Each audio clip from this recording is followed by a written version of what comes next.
Welcome to another episode of the CPG Guys podcast. Our co-hosts, Shri Rajagopalan and Peter V.S. Bond, explore how brands and retailers engage with consumers online, in-store, and everywhere in between. And now, here are Shri and Peter. Hello, everyone, and welcome to the CPG Guys podcast. I'm PVSB, also known as the Suburban CPG Guy. My domains of expertise, if you would call them that, they revolve around the digital shelf, retail, customer data, insight, CRM, and loyalty. And my co-host, he's the big falutin city CPG guy. He's an expert in branding, direct-to-consumer, unified commerce, retail media, and marketplaces. Please join me in welcoming the man with one name, Shri. Shri, how you doing today? Doing awesome, Peter. Pleasure doing this week over week with you, but this one flummoxed me. City, suburban, I was expecting the usual. You are the Siskel to my Ebert. Greenacres is the place to be. Sorry, I'm dating myself with old 60s sitcoms. But I'm out of touch, man. I know. Before we get to our guests, I want to remind our audience that all of our content, including our wildly interesting series on profitability, everybody talks about that. It seems our women's leadership series, Shri and I were able to help contribute $8,000 to the Susan G. Komen Foundation. Our ongoing founder series, I know it was in Q1, but we continue loving to talk to founders. In the second part of this series, we spoke with Shoppable's founder, Heather Marie Udo. All that content is available, and for a very good price, Shri. We don't charge anything. That's a good deal, right? No cost. Just go to cpgguys.com and you can find it all. And Shri, our platform is audience driven. Like, we want our content to be reflective of what our listeners want and who they want to hear from. The best way to do that is going to ratethispodcast.com/CPGguys and leave us a review on the Apple platform. A rating is also nice too. Shri, what's my favorite number? 5. I like 5. It's up to you what you want to rate, but 5 is good. But seriously, give us a review because we want to know what you want to hear about, and we're going to do our best. We've been reading the reviews you've been leaving, and we are scheduling guests and topics to conform with what you want to hear about. We do greatly appreciate the direction. So, back to what is the third part in a series of our partnership with Shoppable. Brands are increasingly focusing on DTC capabilities. You'll hear Shri talk about the fact that DTC in one format or another is basically non-negotiable for a scaled brand these days. And for many brands, that's a really challenging effort because they're really good on kind of the upfront, the images, the copy, and the buy now button. The problem is what happens after that, right? How do I get the product to the consumer?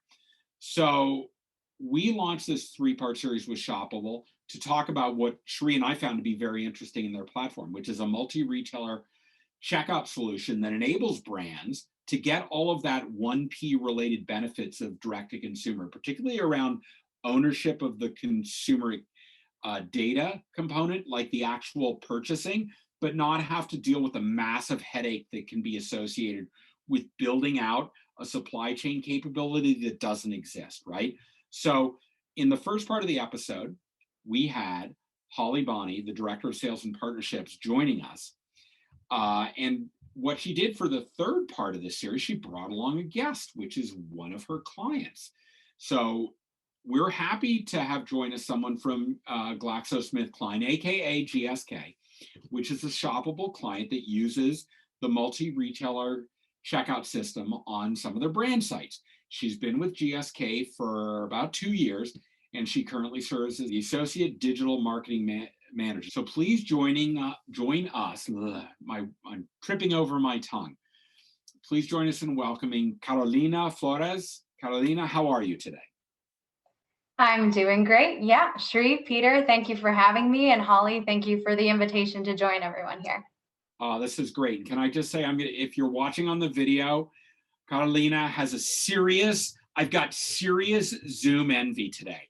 You have got I want to get to that point. I've got all these tchotchkes, but I think it's just really good. It's really good. So anyhow, watch on the video. You will love it. Anyhow, before we get started, Carolina, our audience, they multitask, right? They love to, it's like, tell me, but show me too. So in order to enable them, can you direct our audience to a couple of sites, one or more sites that is employing within your portfolio that is employing the shoppable technology? Yep. So the GSK sites that are relevant for today's discussion are Nicorette.com, VoltaireandGel.com, and the Be Well and Staywell.com. Okay, perfect. So I would encourage all of our audience, we'll have links to all of those sites in the vernacular, the liner notes of this podcast, so they can go to it, but that's really helpful. Thank you so much. So let's actually get to the questions, because we talked to Holly. She told us a lot about the platform. We talked to Heather about the founder and CEO, Heather Mariuto, the founder and CEO of Shoppable, about what the business case was for doing this. So let's kind of get into the questions that Sri and I are really interested to understand as to how GSK is leveraging this capability. But before we do that, Carolina, can you tell us a little bit about yourself and what your role is at GSK and kind of some of the priorities that you're addressing in your role? Yes, absolutely. So I joined GSK in August of last year. Yep. So right around the time when everyone was reflecting on the pandemic, we'd already figured out that we needed to make some changes to our digital strategy to begin adapting. And, part of that was understanding that consumers' behaviors had changed around, how they were shopping, less foot traffic in our retailer partner stores, more e-commerce traffic was coming through. So when I was brought on, the first project that I was tasked with was actually to understand the buy now vendor partners in the landscape, that existed, and basically break down for all of the brands a recommendation for how to approach making that decision for themselves. And in that journey, I came across Holly and Shoppable and became very familiar with the platform, and definitely jumped right into evolving the partnership. Some of our priorities are just to continue to adapt to those changing consumer behaviors and really just take advantage of all of the new technology that exists in the space that we would benefit from. Holly, Carolina, first of all, welcome to the CPG guys. We're honored you've chosen to be with us today, and we're looking forward to an awesome dialogue.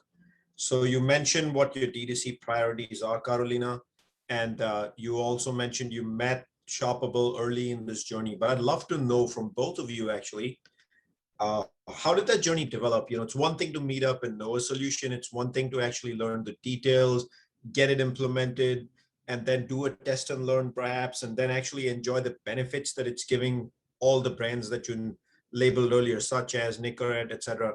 So can both of you take us through the journey of how that happened, how it was built, and how it all the way you're getting value now? Yeah, so I can start with that just because I've been with Shoppable now for almost about 2.5 years, and I always laugh and I say that the relationship with GSK is kind of like my baby, because as a salesperson, they were my first onboarding for my role at Shoppable. So they really were kind of ahead of the curve in the idea of this D2C journey and how to really tackle the challenges that come along with it. So we started this relationship probably about 2 years ago now, and started with Nicorette as our first test site. And I think I hope that we can say we had some great results, because they started to bring on some additional brands.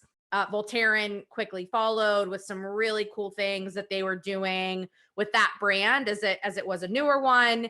And at that point, that's really when Carolina got involved, and it was great for us to have, you know, an internal advocate at GSK to kind of work across all the brands and show the value of Shoppable to different brands with different initiatives. I think everyone knows that within a CPG conglomerate, you know, every brand might have a little bit of a different goal or, you know, initiative, but you know, with her coming on board, it's been really great. And I can kind of let her speak to her experience when she kind of came in and took the relationship over. I think there was still a lot of potential for the brands to understand exactly all of Shoppable's capabilities. And even to this day, you know, we're still in the middle of I would say in the middle of our journey in terms of unlocking all of those capabilities. Currently, their solution is on site, but they also offer a lot of media capabilities as well. But to back up a little bit, you know, I do want to emphasize that this is a decision that is happening on a brand by brand basis. But you know, to broaden the view a bit more, direct to consumer is top of mind for GSK. We recognize the model and the investment allows us to foster our own relationships with consumers, cultivate their trust, personalize their experiences across all of the different channels where they might engage with our brands. I can say that we plan to home grow a DTC model, but only for the brands and the products that it makes sense for. Companies, in terms of making that decision for themselves, really need to understand the value exchange for the consumer and why they would choose to buy directly from your website versus a retailer. And so we're taking a hard look at our sandbox, what we sell, how we sell it for each of our brands. And, you know, we're not only weighing supply chain fulfillment, customer service kind of hurdles there, but we also have to factor in that historically, the majority of our e-commerce revenue comes from marketplace and wholesale. And so those relationships, those retailer relationships are really important for us to also factor into those DTC kind of conversations that are being had. All that said, it is a brand by brand decision to shift over to this kind of DTC light model. But in the spirit of celebrating wins, DTC did make sense for chapstick, and they're currently taking orders on their site for their new spring collection. And I would recommend the peach flavor if that's something that, you know, you're open to. I'm open to all recommendations, so that's great. Thank you, Agree. Carolina. I feel like she's speaking your language. As she was talking, I was like, wow, it sounds like exactly what Shri would say. That's great. So to that point, what you talked about, that it's on a brand by brand basis, would love, Carolina, if you could speak to a little bit about a brand that is considering this journey of D2C, and really what that brand saw in the value proposition that Shoppable would enable, and what you're getting out of that. It just seems like a really interesting opportunity. And I know Holly talked about it in the past, but I kind of want your position on this. Sure. So I'd say that the biggest advantage to working with Shoppable is the relationship that you begin to unlock with the consumer, kind of the familiarity that you gain. But aside from that, there's improved marketing effectiveness. Our campaigns can now be tailored to more than just awareness. We can retarget to high value action signals like add to cart.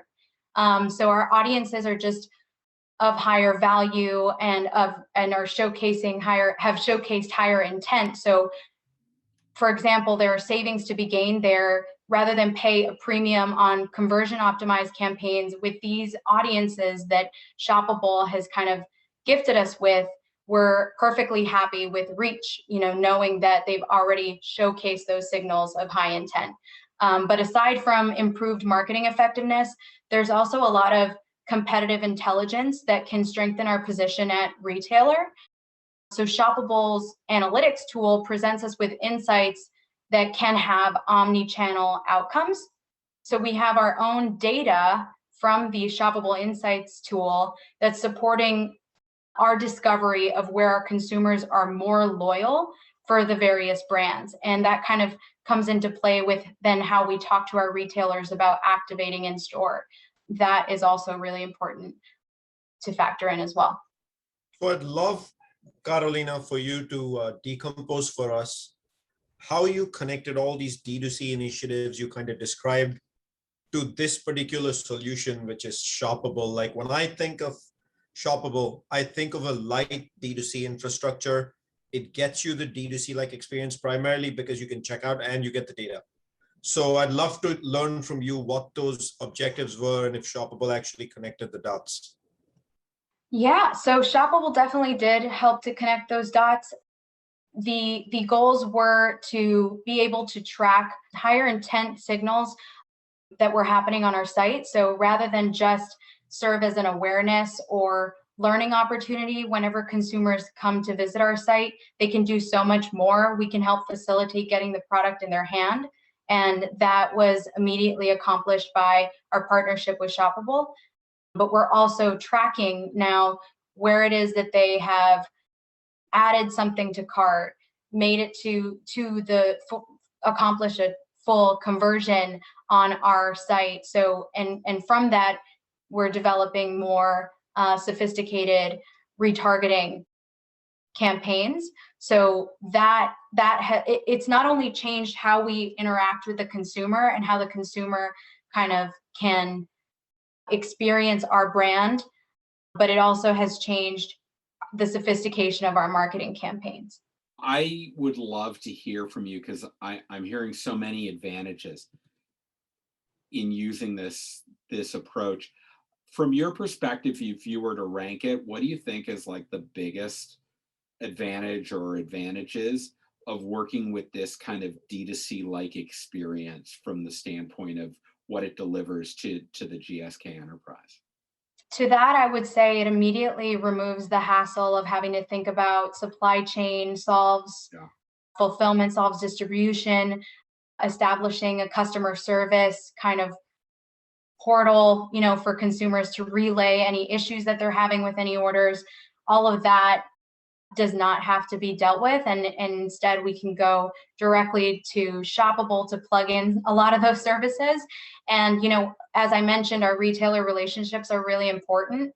So here we are with a solution where it appears to be DTC, but the purchase is being processed by the retailer. Yeah, I think what's interesting is to the consumer, the transaction is occurring on the brand site, but the merchant of record, I think, is what you were getting at, is actually the retailer. I'm curious because you kind of refer to this.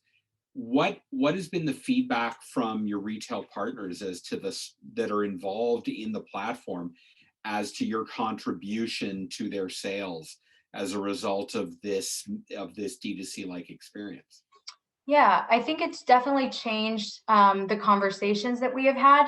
They definitely appreciate the data that we are coming to them with about the sales that we are seeing on our side as well, because that's a view that they don't have access to.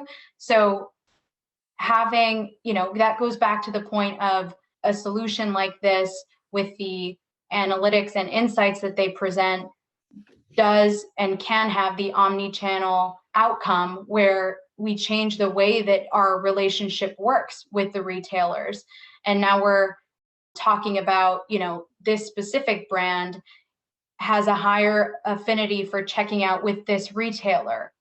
What does that mean to you? That's valuable to both of us. And so that changes how we bring campaigns to life together and where it is that we're spending like our co-op dollars. So those have been great conversations to take part of and to see are happening. Now, on the other side of things, Shoppable is still broadening their integrations offerings with more retailers. So we're excited to help facilitate those conversations as well. We want to see more integrations happen so that we can have those productive conversations happen with other retailers as well.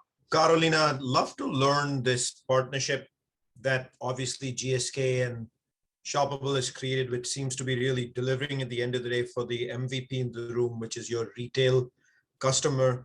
Is there some unique experience or two in this ecosystem that has been put into place that you think is really a shoppable capability? Whereas if you build all the stuff up by yourself in D2C, that you're never going to be able to get or never be able to find? Yep. So for those multitasking, the bewellandstaywell.com site is the one that I would direct you to go to now. So this has been a really fun initiative to bring to life. It was born out of the pandemic to support GSK families as they look to budget their spending a bit more. So together with Shoppable, GSK was able to create an FSA HSA calculator tool. Brilliant. So with this tool, consumers can get an accurate picture of their over-the-counter healthcare spending and be able to just in general make better budget decisions in the future and ensure that they're making the most of their benefits plans. You know, having come from a health and wellness world myself from a couple of roles ago, I'd love to hear from you, Holly, this uniqueness. Is there anything else in your mind you can share that Shoppable brings to the table that's unique that Carolina already hasn't spoken to? Yeah, and I don't even know if this is specifically unique to just GSK, but I think one thing that I really love from a Shoppable standpoint is the idea of shoppable media, right? I think that it is such a buzzword right now. How do we make our ads shoppable? How do we make our Instagram shoppable? All of these different things. And it's really cool that with Shoppable's technology in a wide variety of ways, right? We have a couple different ways we can do it. We're really able to make media shoppable. And by shoppable, we don't mean browsable, right? I think that a lot of people like to use the word shoppable as meaning like, oh, you can browse this media, but really where do you buy it? How do you get there? How do you know where the end consumer lands? It's our technology that really allows it to be shoppable, to be buyable, and to bring that transaction to the media as opposed to bringing the media to the transaction, really cutting down that consumer journey. And, you know, there's so much out there right now with dynamic ads and a lot of really cool AI companies that are doing really unique things on the media piece of it. And now Shoppable comes in and we're really able to kind of put a really nice little bow on it to make it true shoppable media. Shoppable media, I absolutely love it. In fact, today I bought off of Instagram a polo shirt that is covered in nautical flags. Much to my wife's chagrin, I'm sure she's going to be horrified by it, but I can't stop buying things like that. So sorry, Zara. I didn't mean to call you out too much on that. My wife, she understands. She listens to the podcast. She's going to give me grief about this later. But in any event, so Carolina, beyond kind of that direct to consumers, or anything in particular that you want to call out in terms of what Shoppable is doing to help benefit GSK? Yeah. So I would say that, and this probably, it's hard to get outside of direct to consumer when you think Shoppable. I mean, I spoke to this earlier, but I still very much appreciate that the company as a whole is continuing to advocate for more integrations with retailers. Yeah. That's kind of the first question that comes to me when a brand is thinking about the Shoppable solution is, which retailers are they integrated with, and how far integrated are they with these different retailers? How much data has this retailer decided is appropriate to pass back? So just knowing that Shoppable is continuously working to bring a higher level of partnership and integration with more of the retailers that matter to us is huge for us. So This is a two-part question. First, Carolina, I'm going to ask you a question, and then Holly, a question back on the shoppable media piece, just so that our listeners can understand what that shoppable media outcome really is. So Carolina, first for you, this is needless to say an exciting partnership between Shoppable and GSK. What excites you about this partnership? Like, is it the fact that you can connect directly with the retailer? Is it that you can actually get data back, or is it the one click, I'm ready to buy as a consumer? Or is there something else? So it's the consumer relationship that we're fostering, the understanding of the consumer, and the improved business agility overall, sophistication of the marketing campaigns, the access to the full view of the funnel. All of this is what we're most excited about in terms of the Shoppable partnership, continuing to evolve that and grow that. I look forward to witnessing the speed at which we're able to adapt to our consumers' ever-changing needs and their behaviors, watching them change, and us just being able to unlock more potential to quickly be able to respond and react to those changes. That alone is huge potential for our partnership to continue to grow. But I'm excited for any and all traffic that comes to our sites, because for these visitors, we can play a role in meeting all of their brand related needs. And we're thrilled that these connections with the consumer, we're able to begin fostering a bit more ourselves. Thank you so much, Holly. So obviously Carolina said, I'm excited about the speed. Once a brand has decided to partner with you and they said, hey, let's do this together, how long does it take from then to actually stand the solution up to a consumer clicking on the buy button? Is it 4 weeks, 8 weeks, 12 weeks, 6 months? Like, can you give us a sense? Yeah, I think the average amount is 30 to 45 days. 45 to 45 to 60 days if, they're a little bit leisurely. 90 days at most. You got a million other things going on. I think that's one of the biggest values of Shoppable, right? Is that we already have the merchant relationships. We already have the distribution covered. All of the things that come along with a true D2C model that really just takes a lot of time and a lot of strategy and a lot of thought.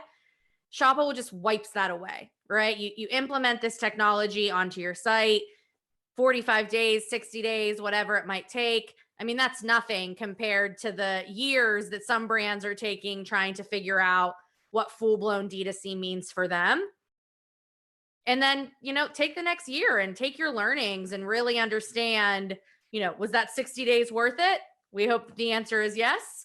And, you can kind of take your D2C initiatives from that point forward, but at least that the level of effort needed to get those really valuable learnings was pretty light. Gotcha. So here on the CPG guys, we have a belief when anyone uses an acronym or uses an industry commercial term that many listeners may not know, we ask them to decompose it. And the word of the day is shoppable media. And so when I think shoppable, everything that comes to my mind is, it's the shoppable media. So could you decompose for our listeners, what does shoppable media mean? From my side of things, true shoppable media means that you see something, you are inspired to purchase it for some reason, whether it was cookies or tags or whatever it is, that product was put in front of you for a reason. You are inspired to purchase it and you can purchase it right then, right? Carolina's talking about speed. I think that is the key, is the speed to transaction. And that's what Shoppable does. Like I said, we're not creating browsable media. Tagging products is one thing. You are actually able to shop from that media very easily. And that's the way that I would personally decompose the idea of true shoppable media. Holly, you mentioned cookies. Google, don't take away my cookies. I need these. Sorry, if you're watching on the video, you'll appreciate the humor there. I want to remind our audience that all of our content is available. Shri is just like shrugging his shoulders like, I can't believe Peter did that. All of our content is available for free. Just go to cpgguys.com. And of course, please leave us feedback. Go to ratethispodcast.com/cpgguys.